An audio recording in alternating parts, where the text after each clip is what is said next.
Okay, welcome everyone. Today's topic is hit three birds in one stone, flip plus cash flow plus wholesale. Okay, so let's quickly talk about the three exit strategies that you have available for you when you get into real estate. The quickest exit is the wholesale because you don't actually need to buy the property. All you need to do is get a property in the contract and then sell the rights of the contract to an end buyer.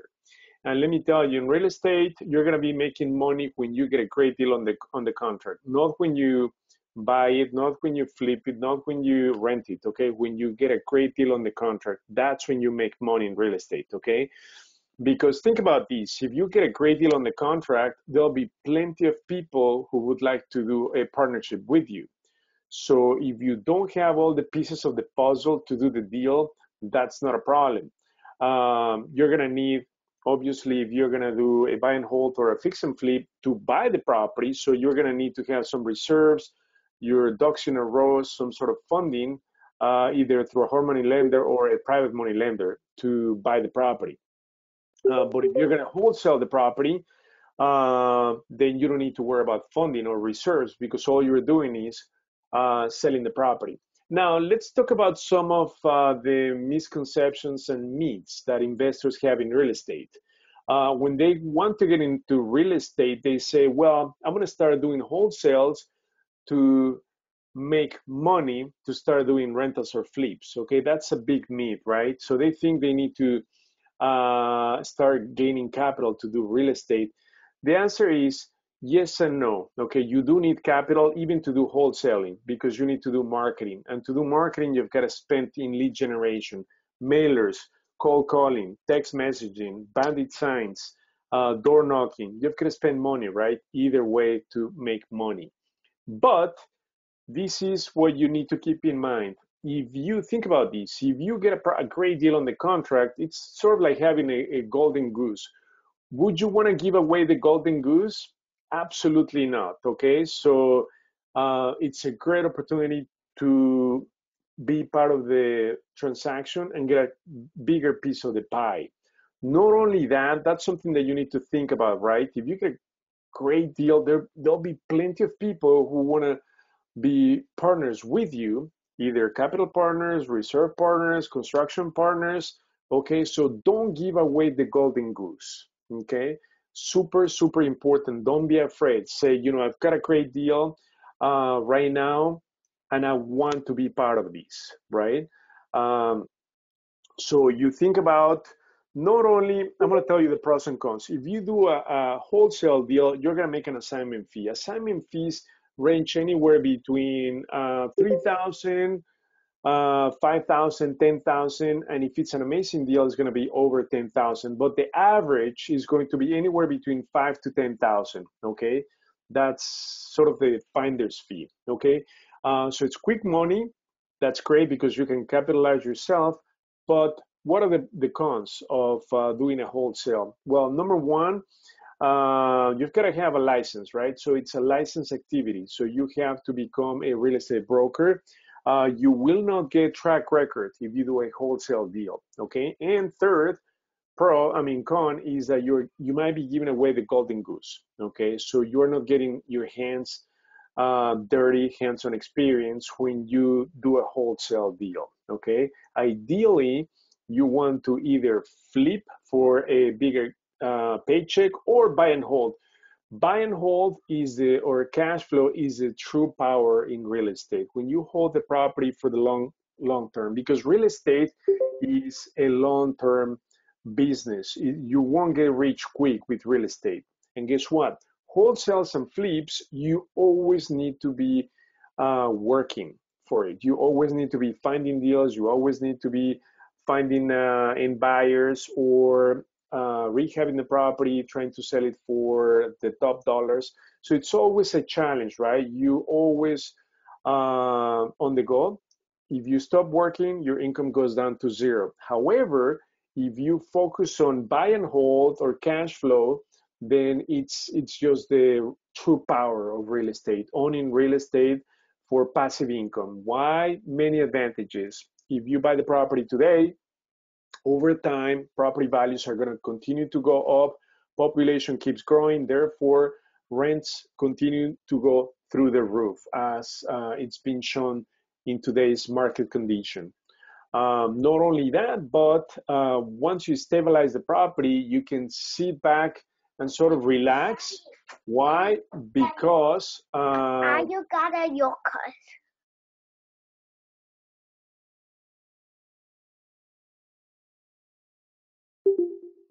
so doing buy and hold is going to be really critical, because that's going to help you increase your net worth over time. And this is what's super powerful about real estate when you hold on to rentals, is that number one, wealthy people never sell properties, they refinance. Okay, they tap into their equity, and guess who's going to pay for that? The tenant.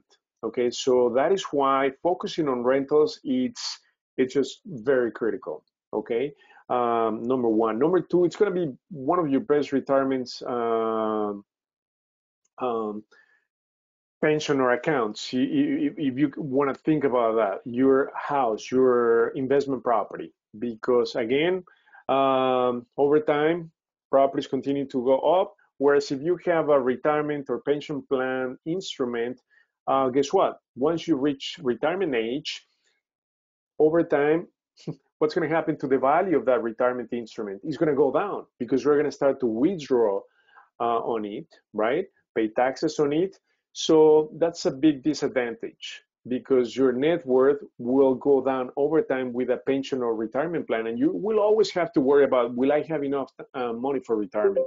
Whereas if you own rentals, that's something that you don't need to worry. You don't need to wait till 65, 68, whatever the legal retirement age, because you always continue to increase your net worth over time. Why? Because when you pay through the amortization schedule, over time, you're going to be paying down the principal. Therefore, your net worth goes up and up and up. Your rents continue to go up. So you can retire earlier than 65, because you're going to continue to receive passive income, and that will continue to increase. Not only that, but you also need to think taxes, right? What are the tax consequences on all three exit strategies? If you buy and hold, you're going to take advantage of the best tax benefit, which is depreciation, especially in the first 15 to 20 years that you own the property. You're going to have so much depreciation to write off. Okay, so if you make 100,000, guess what? You're going to get to keep most of it. Whereas if you flip or wholesale, guess what? That's taxable income, right? So the net profit on your flip is taxable, and so is the assignment fee or finder's fee obtained through wholesaling. So taxes is something that you cannot ignore, okay? Now, something that is even more powerful that I just mentioned earlier on rentals is the fact that over time, when you continue to increase your net worth by having more equity on these properties, if, for instance, your kids need to go to college, or you want to pay for the wedding, or you want to take a big vacation, or you want to, let's say, get some cash to pay other personal debt, you're going to do a refinance on your property and do a cash out. Guess what? You not only will you get money out of your equity, but you will not have to pay any taxes on that money, and your tenant will continue to pay for it. So it's sort of like free money. Therefore, the power of rentals is just incredible. Okay, incredible. Flips, let's talk about flips in today's market condition. Flips were very attractive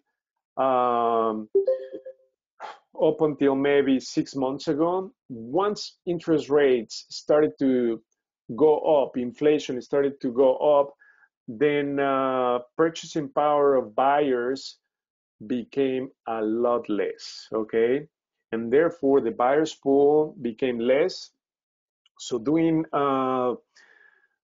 flips, it's really challenging in today's market condition because we have a declining property values in today's market. So properties have, I would say, dropped in value about 5 to 15% in the last 9 to 12 months. And this is due to inflation, okay? Interest rates going high. So property prices are adjusting.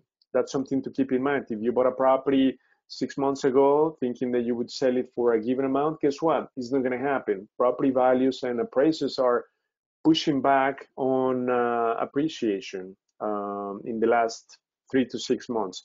Therefore, selling properties is become a challenge.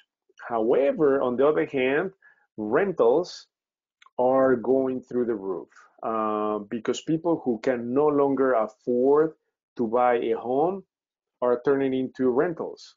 Therefore, we've seen 20 to 25 rental increase in the last 6 to 9 months. We've been able to increase rents anywhere between 100 all the way to 400 on the renewal this year, 2022. So it's been incredible. The number of applicants that you will have on a rental, it's just mind-blowing. We've had rentals where we ended up with over 100 applicants. We have 15, 20 people show up at the viewing of a rental. It's just mind-blowing, okay? So the question is, what strategy are you going to focus on in today's market condition? So the answer is ideally all three of them, okay? You want to do all three of them and hopefully simultaneously. So this is how you do it, okay? And why you need to do all three at the same time. You're gonna need reserves to capitalize yourself. And in order to increase your reserves, you're gonna need to do wholesales or flips because rentals is just a long-term investment, as I mentioned earlier. So wholesales, what are you going to wholesale? You're going to wholesale a property that the numbers make sense, but it's not the golden goose. So what's the definition of the golden goose in today's market condition? Is a property whose rehab is cosmetic or medium, meaning it's going to be less than 75,000. A property that you're going to need to put more than 75,000 falls into the gold rehab category. That means that you're touching every single system, plumbing, electric, HVAC, roof, windows, and you're opening up yourself for a lot of risk, okay? You're bringing all kinds of inspections from the village. Therefore, your rehab could run over your budget. So this is how you can pretty much maximize your risk and minimize your return by taking on gold rehab. So right now, we're bypassing and skipping gold rehabs. Anything that goes over 75,000, we're not doing, okay? So if it's a light rehab, medium, yes, so the numbers need to make sense. Now, if you're thinking about doing a wholesale before the pandemic, we used to do the formula of the ARV times 75% minus the rehab. Today now we need to do 70% on the formula. So ARV times 70% minus the rehab, okay? Why? Because we need to account for declining ARVs in the upcoming future. And also something that you need to take into account and most investors ignore is the market swings. When are you supposed to buy properties? You're supposed to buy properties ideally towards the end of the summer, in the fall, in the winter. Why? Because the asking price, purchase price is going to be less than in the spring or the summer. And not only that, but you're going to take advantage of the winter to do the rehab so that you're able to put the property in the market either for rent or for sale sometime in early spring. So you're going to be able to get better deals, better pricing, rehab during the cold time frame, and have your property ready for when it's great time for selling or people are moving. So that's something that you need to understand about market swings. If you were to buy the property in the spring or the summer, guess what? You are going to overpay or pay more, and you end up rehabbing during the prime season for renting and rehabbing. Okay, so you don't want to do too much rehabbing in the summer because you are wasting sort of like market time, critical prime market time that you should be focusing on doing during the winter times. And not only that, but another advantage of pursuing properties in the fall is that you're going to have less competition. Typically, people, investors, defocus in the fall because they're thinking about holidays. Starting in August, kids go back to school. Then you have Halloween, Thanksgiving, Christmas, New Year. So people are super excited, right, about all these holidays. So you're going to have people defocus on investing, and that's when you need to sharpen your soul, right? Be out in the lookout for great deals. And talking about great deals, we've seen an increase in inventory in the last 3 months, which is good because then that's going to allow investors like us to identify and take on better deals. When there's an increase in inventory supply, you're going to see automatically a decrease in property values, supply and demand, okay? But you've got to stick to the numbers. Make sure that you are using the formula that I gave you, the ARV times 70% minus the rehab. And this is something that you also need to keep in mind. If you're going to do a buy and hold or a fix and flip, the question is, should you use the same formula to analyze the deals? What do you think the answer is? Some people will say, well, Hugo, if you're going to buy and hold, you have more time to recoup. It's a long time investment, so you can afford to pay more. Yes and no. The answer is yes, but guess what? If you happen to change your mind and you don't want to buy and hold and you want to sell the property, guess what? You won't be able to sell the property. You might sell it, but for a loss or break even. So even if you're going to do a buy and hold, stick to the flip formula so that you can have both exit strategies available to you. That's been our strategy. Okay, even if we're pursuing a rental, we always use the flip formula.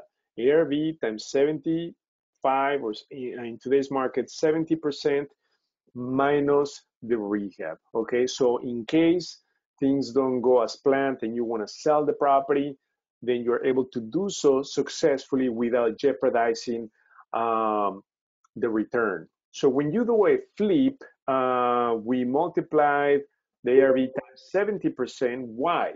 Because what happens to the other 30%? 20% is going to be for your return on the flip. So any flip that you do, you should always aim to make at least 20% of the sale price.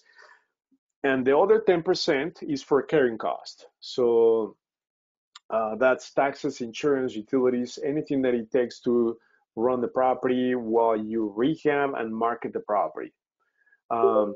Now, example, if you happen to sell the property for $200,000, you need to make at least 20%. So $40,000 should be your net profit. If you're not able to make that much on the flip, then it's totally not worth it. And some people say, hey, Hugo, I got a great deal. What should I do? Should I flip or should I buy and hold? That's a two-way answer. So you have to go through pretty much two things that you need to analyze to understand what you should do. Real estate, think of this as a blackjack. Blackjack, you have all kinds of rules. Buy and hold, double down, depending on what you hold. Real estate is exactly the same thing. So if you tell me, okay, Hugo, I've got a great property, let's say in the Plains, what should I do with this? Okay, first of all, we're gonna go over the numbers. What's the ARV? What's the rehab? And having those two numbers, we know the most you should pay for the property. And again, we're going to use the flip formula regardless if it's a flip or a buy and hold. So what's going to drive your exit strategy is two things. Number one, what does the market support in, let's say, the Plains? Is the Plains a flipping market or a rental market? That's question number one. Some markets support both exit strategies. So what's the difference? A flipping market is a market where the months of housing supply is less than 2 months. What does that mean? What it means is that assuming you have 100 properties in these plains, that no other properties are going to come into the market, and you're going to be able to, all those properties are going to be sold out in the next 2 months, meaning that every month this plains is selling 50 properties. So the months of housing supply in this plains is equivalent to 2 months. So all the inventory is going to run out in 2 months. That's an amazing flipping market.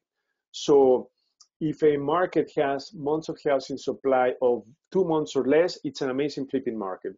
We have the months of housing supply for every single market in the city of Chicago and in the suburbs.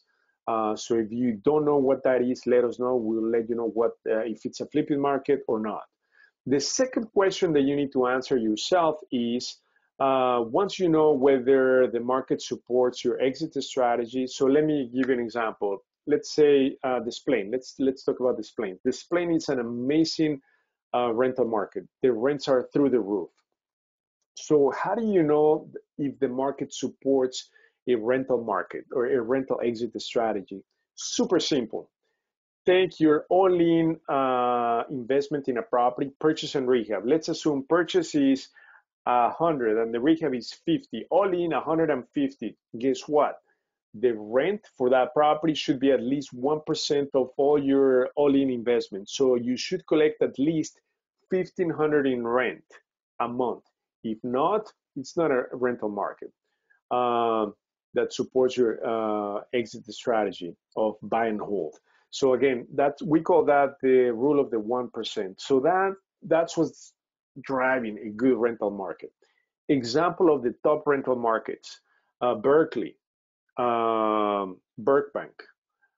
We have so Berkeley. Let's talk about Berkeley. A 3-bedroom, 2-bath that you can buy for about 200,000. 180, 190 or so. That's the medium sales price for a Berkeley property. Guess what? The rents in Berkeley are through the roof, 22, 2,300. So will it meet the 1% rule of thumb? Absolutely. All in investment is going to be 180, 190, yet you're going to be collecting over 2,000 a month for rent. So is that a great rental market? Absolutely. Another great rental market, Lansing. Lansing, all in on a property, you could be somewhere in the 150, 175, and you're going to be collecting 18, 19, 2,000 in rent. So it's over the 1% rule of thumb, okay? So that will help you understand what you should do, whether flip or rent, or you could do both depending on what the market supports. The second question that you need to answer is, what's going to be my profit versus my cash flow on this deal? Let me give you the framework that we developed. So you're going to take your net profit on the flip. Let's use the same example that we sell the property for 200,000 and we're making 20%, meaning 40,000. Okay, so my net profit on the flip is going to be 40,000. But what about my cash flow? So if my cash flow is going to be, let's say, 300 a month, okay, we're going to take the positive cash flow for the next 10 years. So we're going to take 300 times 12 is 3,600, okay, times 10 years. So 3,600 per year times 10 years, it's 36,000. So what's greater, 40,000 on the net flip or 36,000 on the cash flow, the flip? So that helps you identify what you need to do with that particular property. So it makes sense to flip because your return is going to be greater than your cash flow in the next 10 years. So those two things that you need to fully understand like the back of your hand. Will the neighborhood support flips or rentals? That's driven by the months of housing supply and the market rents. And the second question is, will my net profit on the flip be greater than the positive cash flow in the next 10 years or not? So that's going to help you determine what you need to do with that particular property. So for us, it's super easy to determine whether it's going to be a buy and hold or a rental, given those two frameworks or questions that we answered. Now, wholesaling. Again, if you want to wholesale, what are you going to wholesale? You're going to wholesale something that requires a lot of work, number one. Number two, that is not in a neighborhood or area that you want to do real estate in, okay? So you want to wholesale where you don't want to take, okay? Because what you don't like, it might be an amazing deal, or it might be in an incredible area for somebody else, okay? So that's the rule of thumb when you want to wholesale. But again, you don't want to wholesale the golden goose. If you've got a great deal, there'll be plenty of people that want to be part of it. So instead of making 5, 10,000, not getting track record, not building your net worth, then think about it twice, right? If you end up with a great deal. Now the question is, what does it take to be a great wholesaler? How do you get all these great deals off market? You're going to need to do a lot of lead generation. Spend money on marketing. As I mentioned earlier, you're going to need to pursue distressed owners financially and emotionally. So financially, I'm talking about people who are just about to lose their property through the foreclosure process, tired landlords, vacant properties, or probates, emotionally distressed individuals. So we're providing a solution for them, right? So they went through emotional or financial distress. We're going to be there to give them a solution. So you're going to need two factors to get a great deal on the contract. Number one, you need equity in the property, meaning they owe 50,000, the property is worth 100,000. So you need equity and you need motivation. They've got to be motivated to sell.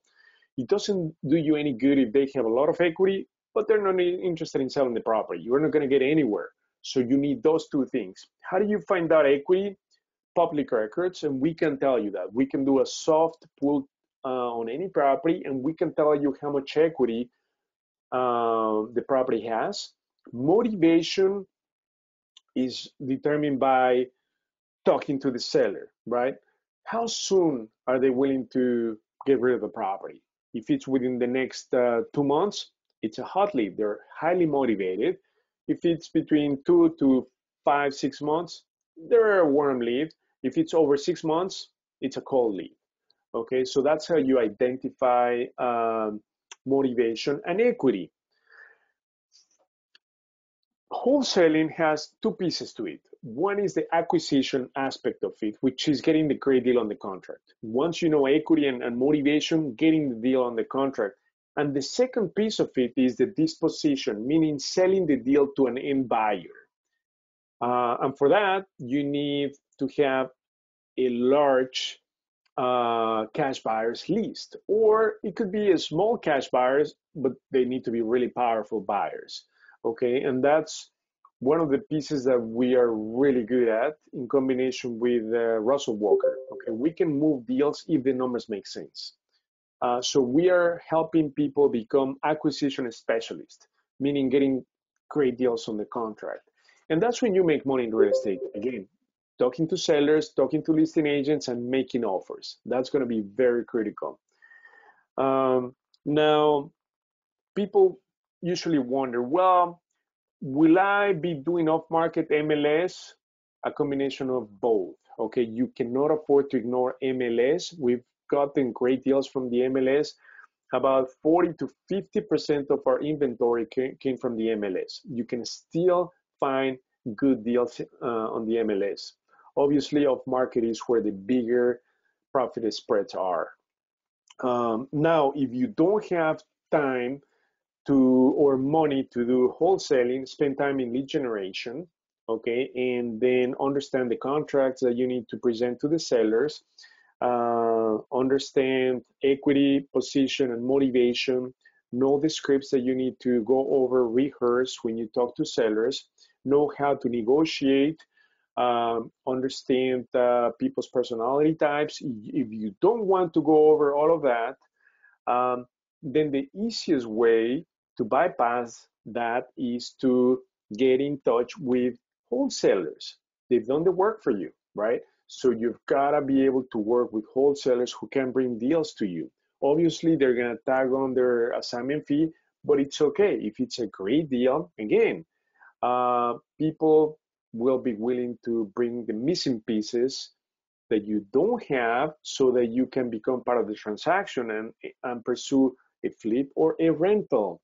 Okay, so that's just another workaround, and we love working with wholesalers. Okay, because it's a win-win. They make money, they make an assignment fee, and we end up with a great deal that we can really add value to the property and then sell it or buy and hold.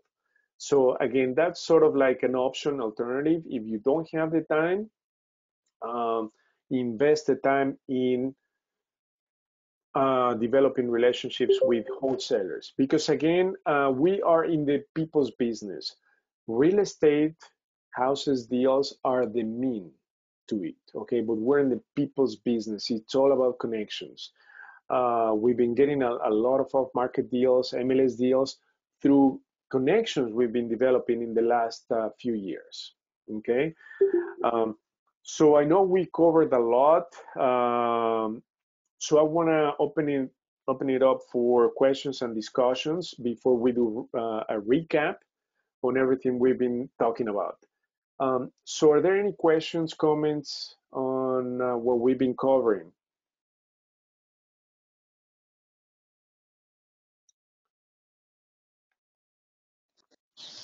Hi, Yes, I Igor. have a This is question. Yeah, yes, I have a question regarding the wholesaling and the real estate license. How much will a license cost? I think after you can do one, I was told that you can do one wholesale deal, and then after that you have to be licensed. What I'd like to know, how much would a real estate license cost, and how long does it take to attain a real estate license? Okay, so you need to take training courses online or in person. That's going to run you about anywhere between 200 up to 600. You need to take past two exams, um, the state and the national. Once you go, you pass the exams and you get a license, then you need to hang your license with a managing broker, and then you need to pay membership fees for an association. Okay, and that's about 1,000, 1,200 a year. So you are right. You can do a wholesale deal every 12 months, and after that, you obviously need to have a license. So it's always good to be licensed, but you know what? Hmm. There's always a workaround for that. If you don't have a license, you can always work with brokerages like ours who are investor friendly. So we can help you by us being on the contract as the buyer. Okay, so even if you don't have a license, so that we can legally wholesale, we can go on title on these deals when we make offers. So that's sort of like the workaround, right? So we have people who are very active, they're getting deals, but they're not licensed. So we go on the contract along with them. So that's sort of like a workaround. So you work with somebody who's licensed and understands wholesaling. Okay, thanks a lot. I appreciate that. And also, I got one more question. As far as like getting the license, do you know how long, as far as the classes or the course to take a real estate license? Do you know Sure. how long that takes? It depends on how much effort you put into that. I'm gonna call Jessica. She recently got her license. Jessica, can you let us know how much you spent on the course, how long it took you? Um, I, I I did mine online, and it was less than 500. It was only I think it was three something, maybe four. It wasn't a whole lot. They were having a special, but it only because it wasn't a fast track intensive course. it only took like 2.5 weeks, I think, to do the course. I had class Monday, Wednesdays, and Fridays from 6 o'clock to 10 o'clock at night. They did offer classes during the day, but you're in there from like 9 to 5. And that's a shorter period of time because you have to get those hours in. Okay. Okay, thank you. I appreciate that. You're welcome. Are there any other questions? Oh, by the way, my favorite institute for this, it's called Real Estate Institute. They have a lot of branches. They do online and in person. I'm going to put it via the chat. So that's the link, instituteonline.com. Okay, that's where I go to renew my license, my managing broker's license. Hi, Igor. This is Sam. Hey, Sam. How are you? Very good, thank you. And you? Yeah. Quick question. When you have 5 rental applications for your property, what do you check the most? How you pick the best? How to Okay, bulletproof the tenant? great question. So you need to run credit, criminal, eviction, um, checks. We use my smart move, so we send them a link. And but before we do that, we want to make sure that they can afford the place. Okay, so the first thing that we ask, let's say you are the applicant, we're gonna get in touch with you and we're gonna say, Mr. Sam, what's your yearly household income? And it has to be 40 times the monthly rent. So if the rent is 1,500, you've got to make 40 times 1,500 is 60,000 a year. So if you tell me, well, I make 40,000, I'm gonna say, Mr. Sam, I'm sorry, but unfortunately, financially, you will not be able to afford the property. Before even you go any further, you've got to make sure that they can afford it. Number one, and then number two, we're gonna ask them, have you ever been evicted? And they say no. Okay, perfect. So then we send them the application and we look for FICO score, ideally over 600, no criminal record, no eviction. So eviction is very critical.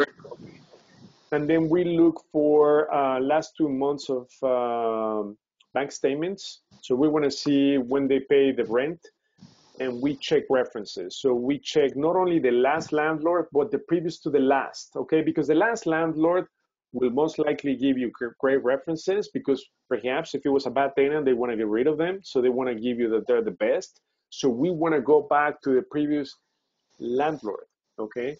But again, we vet them based on income. And then there are many protected classes, you know, as a licensee that you need to be aware of. And one of them is source of income. So you cannot discriminate against source of income. Example, Section 8, okay? And by the way, Section 8 is incredible. In fact, as of September 1st, they're going to increase their voucher amount to match market rents. So renting to Section 8 is going to be extremely attractive starting in September. The only thing that you can discriminate against is financials. If they do not make enough money, that's the only thing that you can discriminate against. Not even criminal. You're not supposed to discriminate against criminal records. Okay, but we're focused on affordability from the applicant, evictions. Okay, no evictions whatsoever in the past. And then bank statements. We want to see that they do have what they claim to income-wise, and we request pay stubs just to prove income. Yeah, and then if they are new in this country with no previous record, then is a big risk to rent it. Yeah, of course, but then you need to pay closer attention at the income, right? So they really need to have good income. Yes. And do you have any rental available in Elgin? No, we don't have. We have a four flat in Elgin, but it's fully vacant. I mean, fully occupied. Fully occupied. Very good. Thank Yes. you, Hugo. Thank you, Sam. Were there any other questions?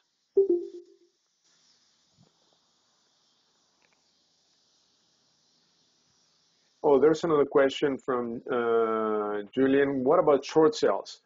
Great question. So what's a short sale? A short sale is when the owner is underwater, so they owe more than what the property is worth.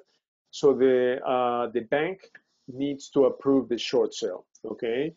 Most banks will not have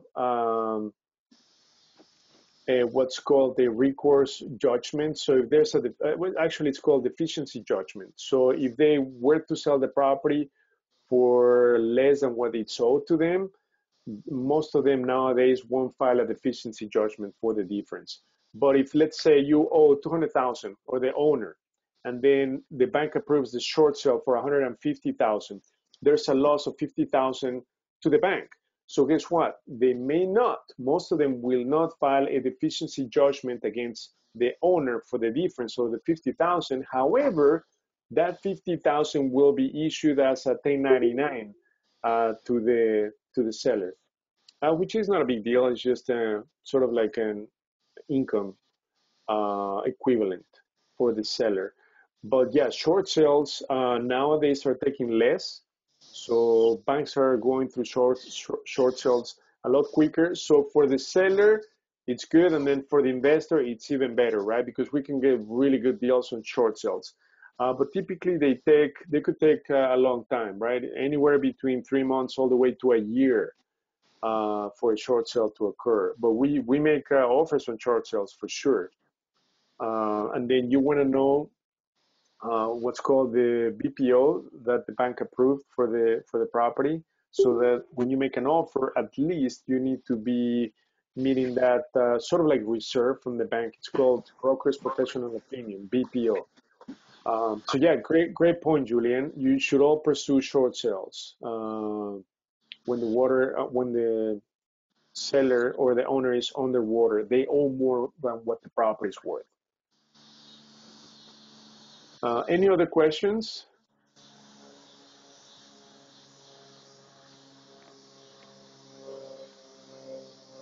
on the different exit strategies or what you should focus on?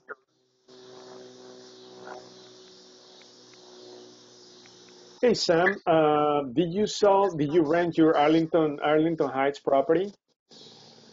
Yes, I didn't sell it. We Right, rented. We check all the information that we're supposed to check. perfect. And now the tenant is not doing very good. Every day she breaks something in the property Oh, and she will really? call us to go and fix it, from the dryer, from the washer. Even she opened a wall because she didn't like it. So Whoa, we are almost in the court with her. We are just trying to evict her. So whoa. that, that wasn't a very good experience.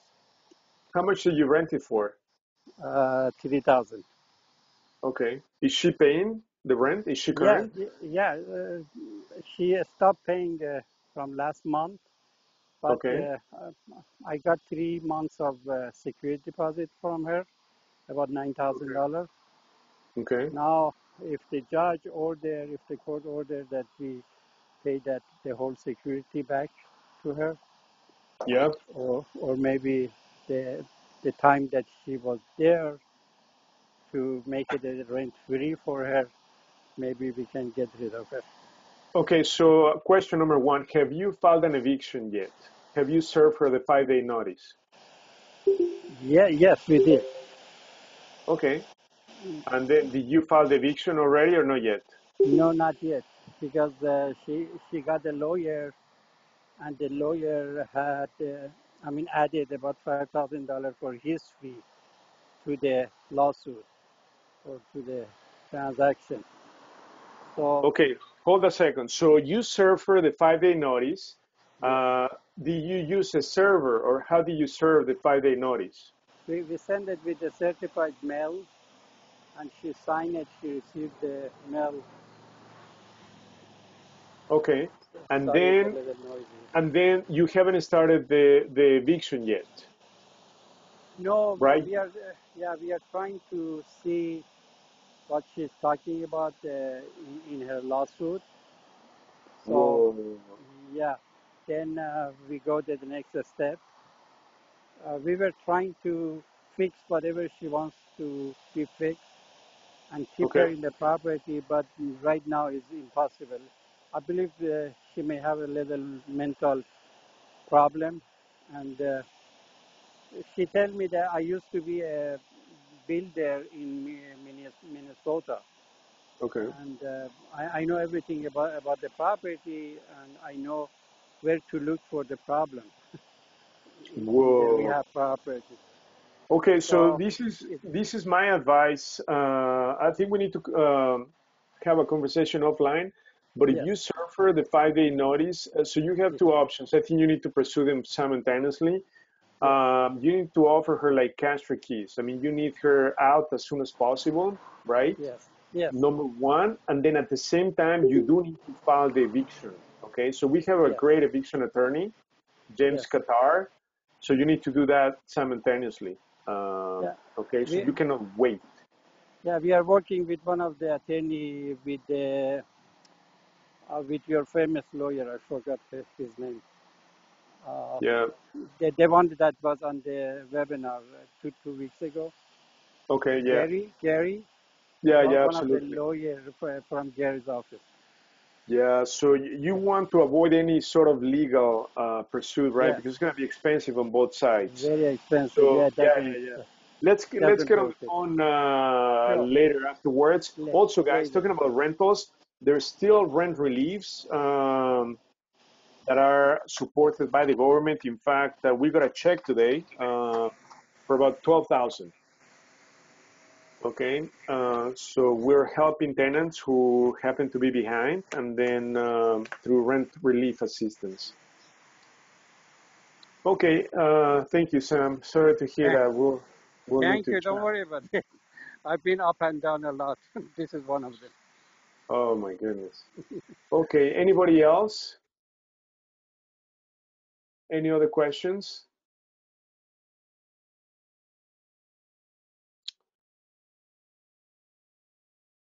Key, Joanne, Jessica, Grace, Diego, Elena, David, Cheryl. Hi, Hugo. This is Bassem. Oh, Basim. Hi. Hugo, I've been following you for a long time, and I've been a member since December of this past year. I've come Yes. across a lot of good deals, but I'm pretty fresh to all of this. There's a new property in Burbank I just found a couple days ago, and I want to pursue it. It's a vacant property. I looked at it. It's in very good shape. It just needs some minor cleaning up and stuff like that, but I don't know how to pursue it and get it under contract. Okay. So I'm gonna need your help on that, and somebody like pretty much like hold my hand and walk me through it.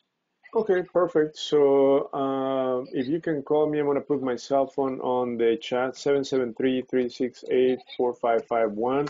So very simple. Step number one, we need to skip trace, right? The owner, we need to get in touch with the owner, right? Okay. To make an offer on the property. And then simultaneously, we need to do the deal analysis. But Burbank, it's a great neighborhood. The rents are really high. We own a rental in Burbank. So yeah, it's a good neighborhood. It's an amazing rental market. Um, and property values are really high, are going up in Burbank. So yeah, just give me a call and we can connect. We can help you and walk you through the process. Thank you very much, Hugo. I appreciate the help.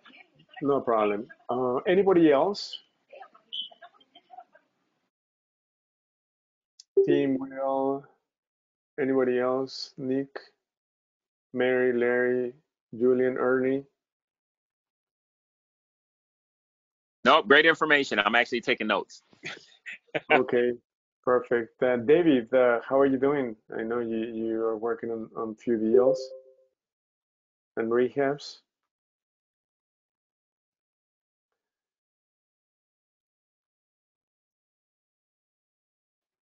We cannot hear you, David.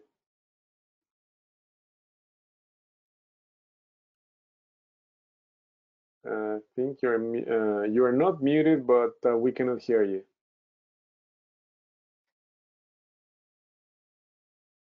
Okay, while David gets his mic fixed, let's do a quick recap. I mean, not rehab. Let's do a quick recap, okay? But feel free to jump in, David, as soon as you're ready. Check out your microphone. So today we talked about the 3 exit strategies: wholesale, fix and flip, and buy and hold.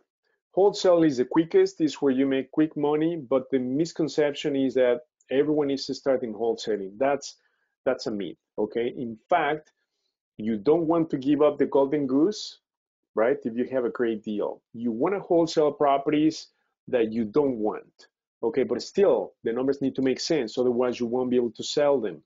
So properties that require a lot of work, over 75,000, or that are in neighborhoods that you're not interested in, you want to wholesale those.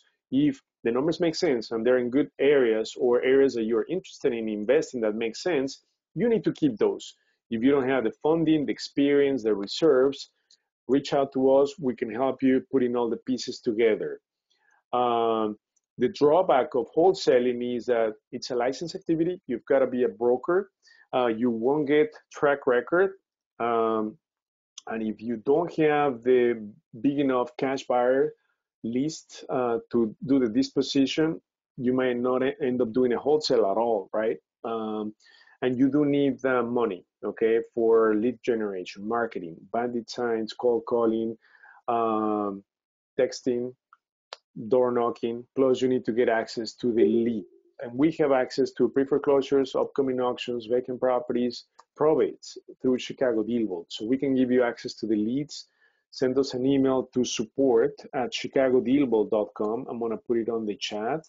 And we can give you access to the leads so that you start doing wholesaling. Not only that, but we will share with you scripts and contracts that you need to be aware of when reaching out to sellers. The next exit strategy is the fix and flip and the buy and hold. Fix and flip, you get a bigger paycheck, but you need to buy the property, right, and fix it up. So buying the property, guess what? You need to have your ducks in a row. For funding, you're going to need experience. Otherwise, lenders don't want to lend to unexperienced investors. And if they do, they're going to ask you for a big down payment, 20%, and not the best terms.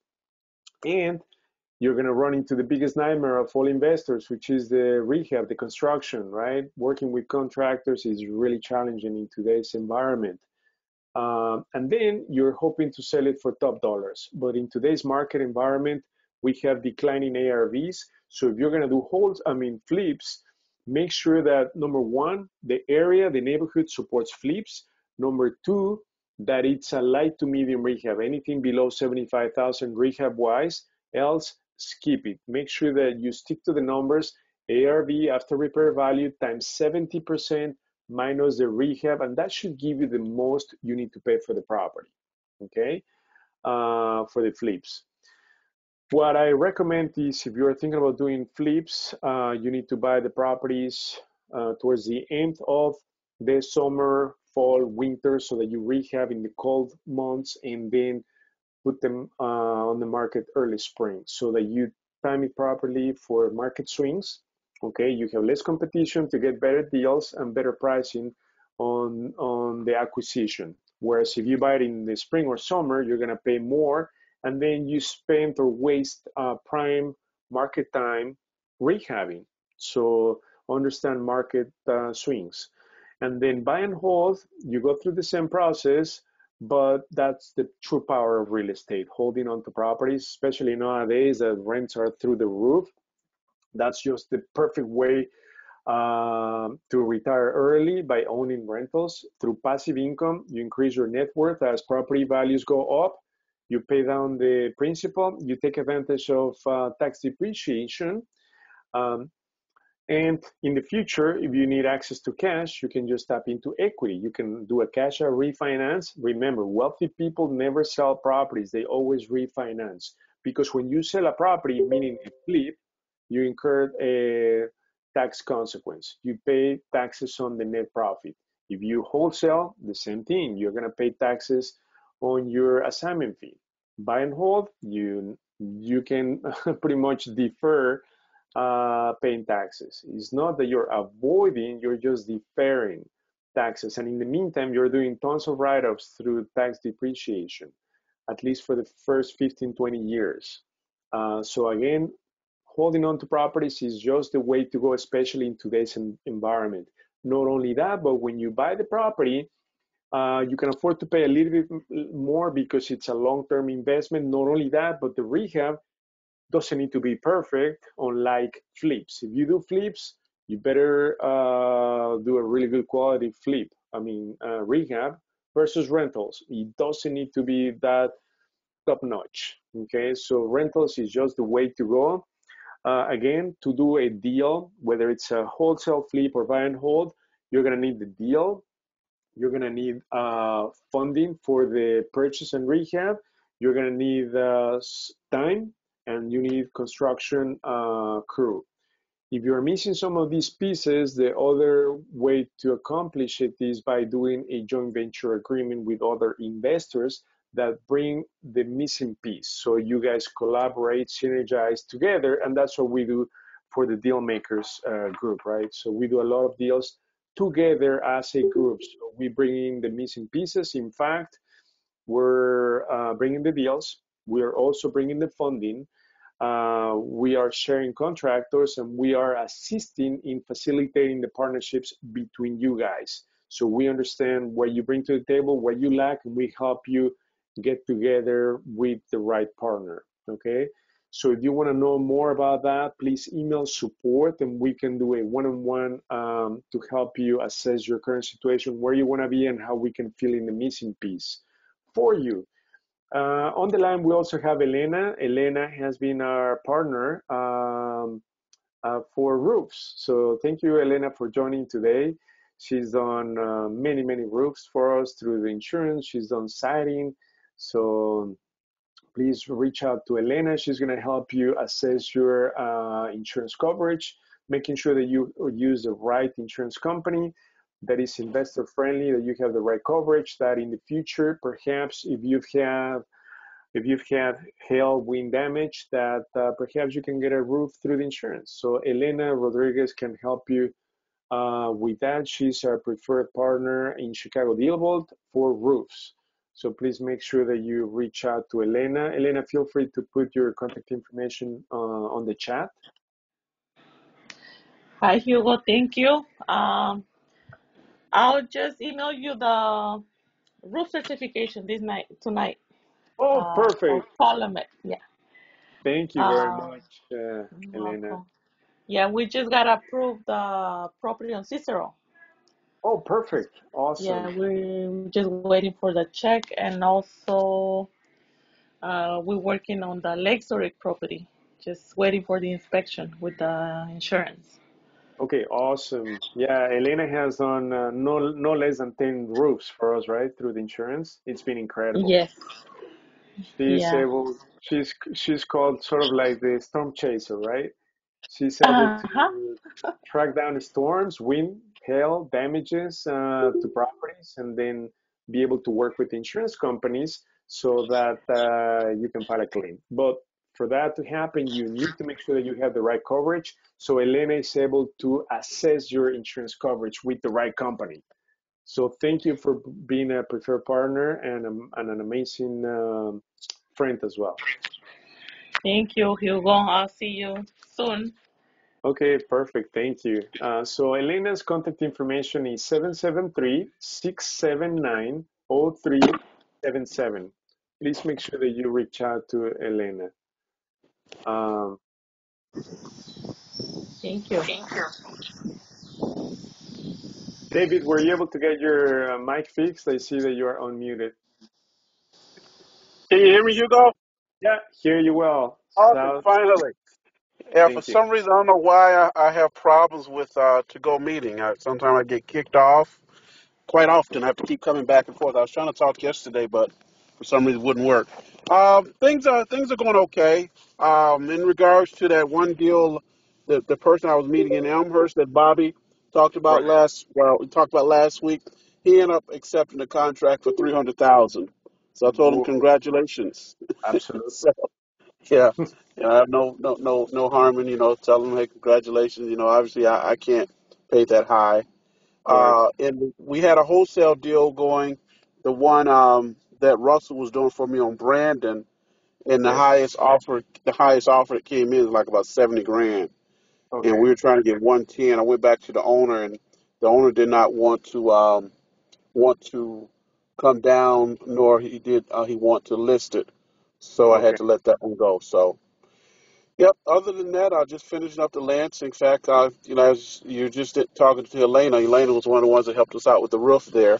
So right now we're just drywalling, and hopefully we'll be painting and fixtures and floors within the next 30 days and go from there. So, Perfect. yep. Great. Awesome, David. Thank you for the update. Not a problem. Sorry about that earlier. I was talking, but you couldn't hear me. So, No, yeah, we're great. some reason I just have, it always just kicks me off. So I always have to come back in. But alrighty, Okay. thank you. Thank you. Um, Keith is also on the line. He's been working with us closely. He's been getting some great deals as well. In fact, he recently got a great deal in Aberdeen Street in Chicago that he's doing some partnerships with some of our investors, Mirtas, Manuel. So yeah, keep up the great work, Keith. Um, are there any other questions? Anything that you Diego, guys would like to? Yes. Diego, one more question, Sam. You had a couple guys for the solar panel on a Yes. webinar a Yeah. month ago. Yeah. Did anybody buy solar panel from them, or did anybody contact them to see how they're doing? Absolutely. I can give you, I'm going to put it on the chat. Her name is Marlene Marlene, Gutierrez. Yeah, her yeah. phone number is 224 435 8696. 8696. Yeah, So, yeah, I'm in touch with her. She's asking for 2 months of the Comet bill yeah, to see what absolutely. is the They capacity. need to, exactly. They need to assess the utilization of energy. But yeah, for sure, everyone should pursue solar on rentals. We've done a few, maybe 4 or 5 solar conversions. It's just the way to go. Not only will you be saving in electricity, but you're adding value to the property. So please make sure that you connect with Marlene if Do you're you thinking think, about doing solar.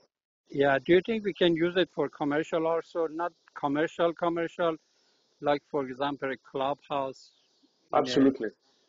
in a community, for example? Absolutely, absolutely. Oh, So they're going to assess two things: the energy utilization to make sure that it makes sense, and also the sun exposure. It's got to have the right sun exposure um, for that to do, work.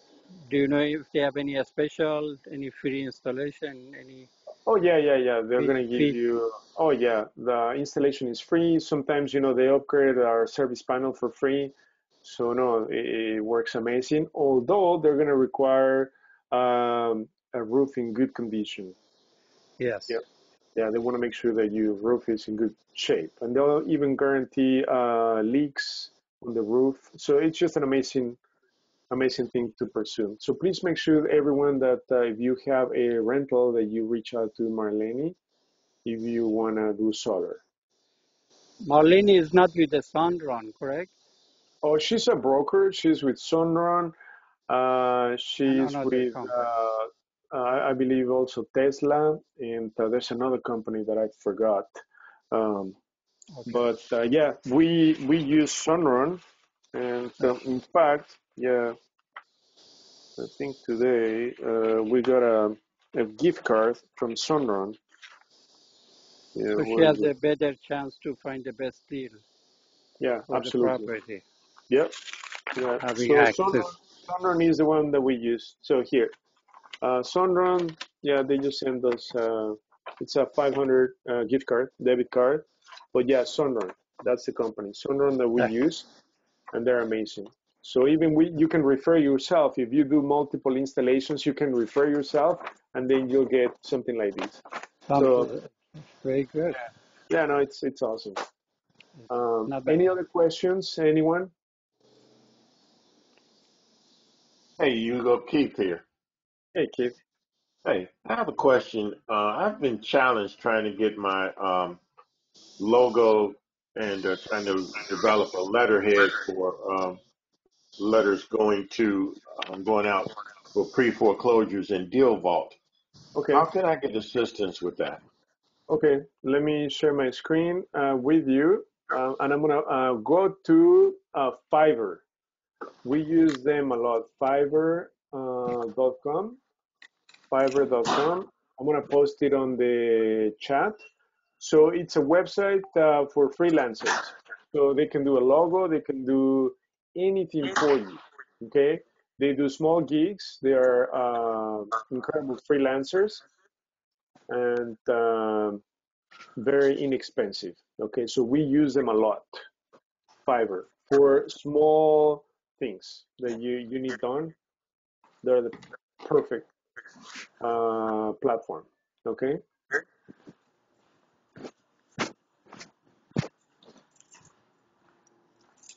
Anybody else?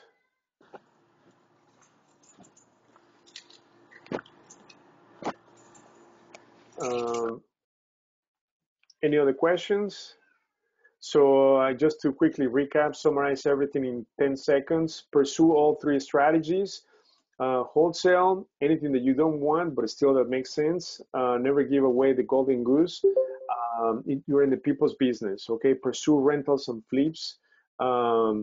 Always remember, you have a two-system decision process to determine whether you do a flip or a rental, whether the neighborhood supports a flip or rental, and whether the cash flow for the next 10 years is greater than your net profit on the flip. So that's just a quick way for you to decide whether you're going to do a flip or a rental. Pursue them all. Remember, long-term wealth, rentals, big paycheck, flip, but be cautious in today's market. Take something that doesn't require much work and do partnerships. Wholesales, it's just a win-win for everyone, okay? Something to work with lots of wholesalers for sure if you don't have the time with to do it yourself, okay? So thank you everyone for joining. I look forward to seeing you, some of you or many of you on Friday. We have a gathering in person. So see you, some of you or most of you on Friday, and have a wonderful day. Please send an email to support if you need access to Chicago Deal Vault or if you want to do a one-on-one with me. Thank you everyone for joining tonight. Have a wonderful evening. I look forward to seeing you soon. So thank you.